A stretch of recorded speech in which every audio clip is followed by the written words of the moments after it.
Srimad Bhagavad Gita, Chapter 1, Slok number 17.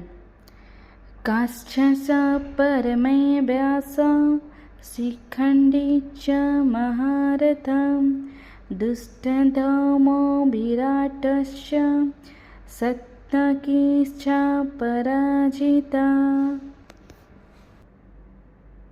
युद्ध आरंभ पूर्वरु पांडव पक्षरे थिबा बड़ बड़ योद्धा माने काशी राजा श्रीखंडी दुष्टद्युम्न विराट आउ सत्यकी सेमाने तांको शंख बजाई युद्ध पई प्रस्तुत हेबार संकेत देले। एही श्लोक रे देखा जायछि जे पांडव पक्षर समस्त योद्धा बहुत साहस आउ आत्मविश्वास सहित युद्ध पई प्रस्तुत।